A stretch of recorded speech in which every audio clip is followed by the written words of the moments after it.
Bismillahirrahmanirrahim. Assalamualaikum warahmatullahi wabarakatuh. Pemirsa yang dirahmati Allah Subhanahu wa taala. Allah Subhanahu wa taala berfirman dalam surat At-Taubah ayat 119. Ya ayyuhalladzina amanu taqullaha wa kunu ma'as shadiqin. Wahai orang-orang yang beriman, bertakwalah kepada Allah Subhanahu wa taala dan bersamalah kalian dengan orang-orang yang benar, orang-orang yang jujur. Ciri utama dari orang-orang yang bertakwa adalah memiliki kejujuran. Dan sarana untuk mengantarkan orang kepada kejujuran adalah muraqabatullah.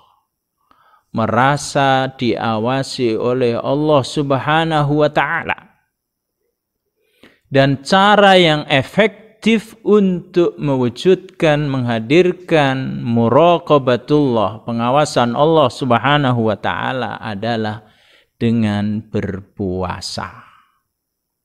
Karena puasa adalah antara dirinya dengan Allah Subhanahu wa taala. Tidak ada yang tahu apakah dia benar-benar berpuasa, melainkan Allah dan dirinya. Inilah buah dari puasa, melahirkan muraqabatullah. Dan muraqabatullah ini untuk kemudian melahirkan kejujuran. Selalu lurus, bertindak benar di atas jalan Allah. Oleh karenanya, tujuan utama dari puasa adalah la'allakum tattaqun. Dan ciri utama orang-orang yang bertakwa itu adalah jujur. Pemirsa yang dirahmati Allah Subhanahu wa taala, satu kisah yang sangat terkenal di zaman Umar bin Khattab radhiyallahu an tentu sangat menginspirasi kita dalam hal muraqabatullah dan kejujuran ini. Seorang ibu penjual susu mengajak anaknya untuk curang dengan menambahkan air di dalam susu itu agar berat susu atau jumlah susu semakin banyak. Kemudian ditolak halus oleh putrinya bahwa ini dilarang oleh khalifah. Ibunya berkilah, khalifah tidak melihat kita.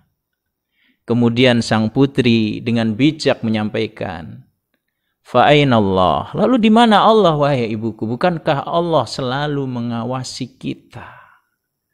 Muraqabatullah. Muraqabatullah, merasa diawasi oleh Allah mengantarkan seseorang bertindak lurus, bertindak jujur.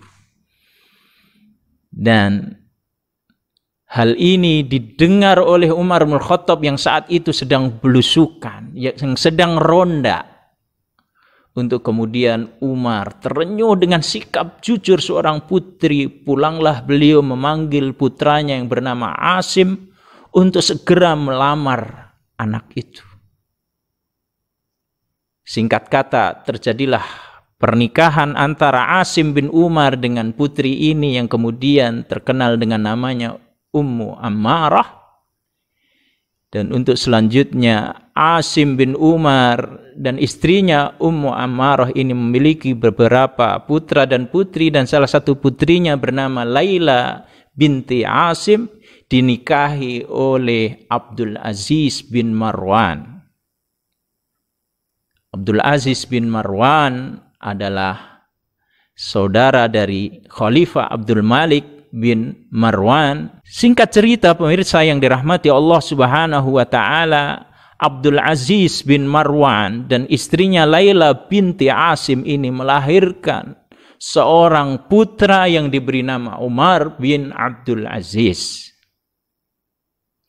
Dan di kemudian hari Umar diangkat sebagai khalifah menggantikan sepupunya Sulaiman bin Abdul Malik.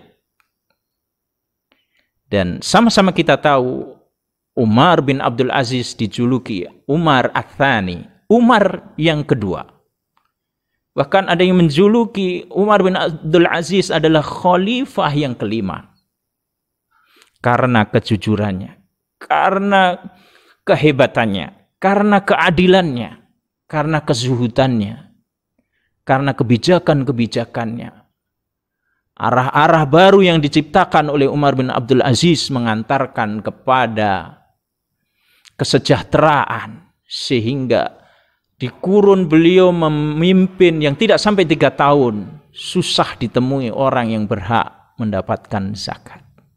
Pelajaran yang bisa kita ambil, pemirsa yang dirahmati Allah, kejujuran dari pendahulu-pendahulu perintis perjuangan melahirkan generasi-generasi baru, melahirkan tokoh-tokoh baru yang memiliki kejujuran, memiliki kredibilitas, memiliki integritas, untuk kemudian mereka menjadi pemimpin-pemimpin yang tangguh.